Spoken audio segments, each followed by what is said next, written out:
Dark sides of believing in a personal God. Philosophical perspective.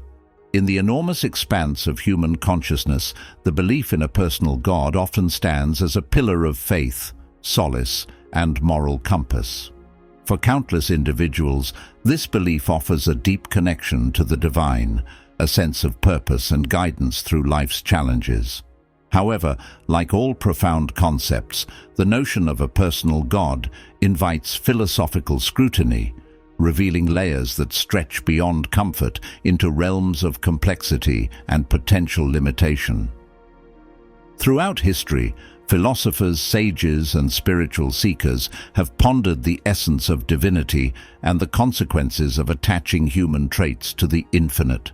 In this exploration, certain perspectives suggest that the worship of a personal God, while meaningful to many, may also carry subtle downsides that shape not only individual lives, but the broader spiritual and societal fabric. Fear and guilt, the shadows of divine judgment. In the embrace of a personal God, one often encounters an anthropomorphic figure imbued with human-like qualities of love, wrath, and judgment. This duality can evoke profound fear and guilt as individuals grapple with the possibility of divine disapproval. For philosophers such as Spinoza, who envisioned God as the ultimate impersonal essence of nature itself, the idea of a punitive deity was a human projection, a reflection of our anxieties rather than an inherent truth. Fear of falling short in the eyes of a personal God can create inner turmoil. This guilt is often intensified in religious traditions where divine judgment is tied to eternal consequences. Yet, as spiritual teacher Jiddu Krishnamurti observed, such fear may restrict the boundless nature of self-discovery, binding the soul to a framework of rewards and punishments rather than liberating it to explore the universe's infinite wisdom. Dogmatism and Intolerance, the unyielding chains of certainty. When divinity is personified and codified, it can lead to rigid interpretations of faith. The worship of a personal God often intertwines with doctrines that claim absolute truth, leaving little room for diversity of thought or belief. This can foster an us versus them mentality, fracturing communities and deepening divisions between faiths. Nietzsche, in his critique of Christianity, lamented how the concept of a personal, omnipotent deity often suppressed individuality and imposed a singular moral code. The result, he argued, was a society that prioritized obedience over self-actualization, stifling creativity and dissent. From this lens, the worship of a personal God can sometimes act as a double-edged sword, offering unity to believers while alienating those who walk different paths. Dependency and the abdication of responsibility. In the glow of faith, the idea of a personal God as an all-powerful guide can become a source of dependency, shifting responsibility for actions and outcomes away from oneself. When viewed as the architect of fate, a personal God can lead individuals to relinquish agency, attributing life's triumphs and challenges to divine will rather than human effort. Philosophers such as Sartre emphasize the importance of human responsibility in a world where meaning is self-created. Sartre argued that reliance on an external deity could dilute the human capacity for existential freedom, the ability to shape one's destiny through deliberate choices. While belief in a personal God may comfort, it risks overshadowing the empowering realization that we are co-creators of our reality. Unrealistic expectations and disillusionment. The promise of divine intervention, inherent in the worship of a personal God, can inspire hope, but also create unrealistic expectations. When miracles or divine justice fail to manifest in the ways believers anticipate, disappointment and spiritual disillusionment may follow. For instance, abused children who call out for help from a personal God may become disillusioned later as adults when there was no rescue. This tension, often termed the problem of evil, has troubled theologians and philosophers for centuries. Why does suffering persist if a benevolent personal God presides over the universe? For thinkers like Epicurus, this question underscored the paradox of attributing human qualities, such as kindness or fairness, to a divine being. Spiritual luminaries, such as the Buddha, pointed instead to inner transformation as the key to alleviating suffering, urging seekers to look within rather than to external forces. Inequality and exclusion, the fault lines of doctrine. The worship of a personal God, particularly within structured religions, can perpetuate systems of inequality and exclusion. Historical and contemporary practices often reveal how interpretations of divine will are wielded to justify social hierarchies, from patriarchy to caste systems. Simone de Beauvoir critiqued the ways in which religious traditions, often rooted in the worship of a personal God, reinforced societal norms that marginalized women and other groups. When God is envisioned as male or as favoring particular identities, the spiritual experience becomes not a unifying force, but a stratified one, reflecting human prejudices rather than transcending them. Fear of death and the afterlife. The belief in a personal God who judges souls can evoke deep fears surrounding death and the afterlife, profoundly shaping an individual's spiritual and emotional experience. For those who subscribe to doctrines emphasizing divine judgment, death becomes more than a natural transition. It is seen as the ultimate reckoning. This belief can foster anxiety about meeting divine standards, particularly in traditions where the consequences of falling short involve eternal punishment or separation from the divine. The fear of condemnation may compel individuals to strive for moral perfection, but it can also create a heavy burden of guilt, as even minor transgressions are magnified under the lens of divine scrutiny. Such fear, while intended to encourage ethical living, can overshadow the intrinsic beauty of life itself, as individuals become preoccupied with securing a favorable afterlife rather than embracing the present moment. Moreover, this fear can shape not only personal spirituality, but also societal norms and behaviors. In communities where belief in a judgmental personal God dominates, social structures often reinforce doctrines of salvation and damnation, intensifying collective anxiety about mortality. This can stifle open inquiry into alternative perspectives on death, relegating discussions about its natural role in life to taboo. Philosophers and mystics who reject the notion of a judgmental afterlife often advocate for a more liberating approach to death, one that frames it as a continuation of the cosmic cycle rather than a definitive moment of divine evaluation. By stepping away from fear-based narratives, individuals may find a greater sense of peace, allowing them to approach both life and death with equanimity and curiosity rather than dread. Cognitive dissonance, the clash between faith and reason. In an era defined by scientific discovery and philosophical inquiry, belief in a personal God can lead to cognitive dissonance, a mental conflict arising when faith-based narratives collide with empirical evidence or ethical dilemmas. How does one reconcile the omnipotence of a personal God with the chaos and randomness observed in the natural world?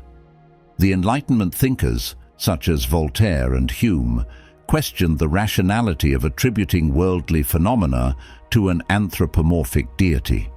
For them, the worship of a personal God risked oversimplifying the intricate dance of existence, offering answers that, while comforting, might hinder the quest for deeper understanding. Dependence on divine authority. Belief in a personal God often entails trust in divine authority as the ultimate source of guidance, morality, and decision-making. While this can provide clarity and comfort, it may also lead to a reliance that diminishes individual agency and critical thinking.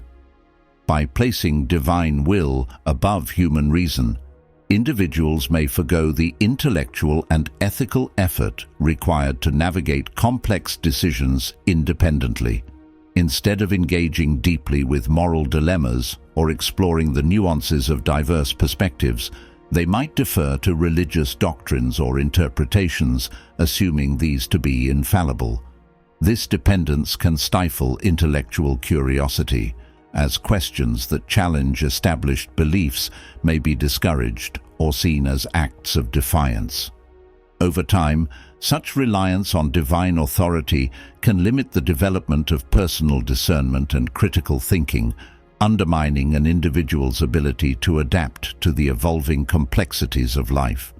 On a societal level, dependence on divine authority can also influence collective decision-making processes, often privileging religious dogma over empirical evidence and reasoned debate.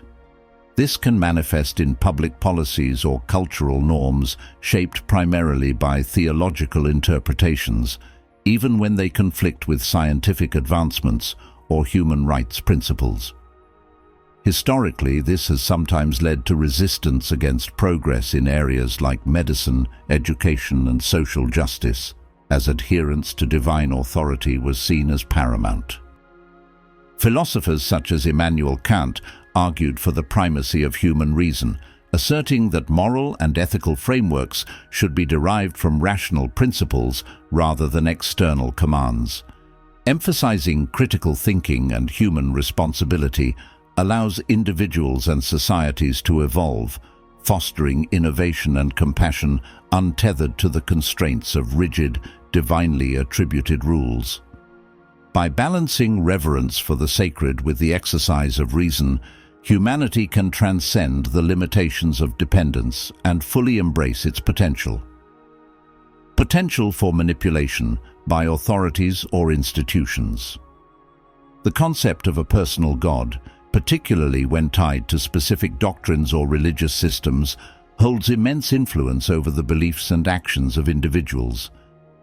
This profound power can be susceptible to manipulation by authorities or institutions seeking to control society. Leaders may frame their agendas as divinely ordained, portraying dissent as opposition to God's will. This tactic has historically been used to justify wars, enforce social hierarchies, or suppress individual freedoms. By appealing to the authority of a personal God, institutions can instill fear or guilt, ensuring compliance and discouraging critical examination of their motives. This manipulation can trap individuals in cycles of dependency and obedience, with the promise of divine favor or the threat of punishment in the afterlife used as powerful levers of control. On a societal level, this dynamic can entrench systems of inequality and stifle progress. The portrayal of divine authority as exclusive to a particular group or leader can marginalize those with differing beliefs, creating divisions and fostering an us versus them mentality. Institutions may use the concept of a personal God to maintain the status quo, discouraging social change by framing it as contrary to divine will. Philosophers like Karl Marx criticized this use of religion as a tool of oppression, famously describing it as the opium of the people, numbing individuals to the realities of exploitation and inequality. To guard against such manipulation, a broader emphasis on personal spiritual exploration, critical thinking, and ethical reasoning is essential, allowing individuals to reclaim their agency while fostering a more inclusive and equitable society. Limiting human potential and the expansion of consciousness. Perhaps one of the most profound critiques of worshipping a personal God lies in its potential to limit human potential.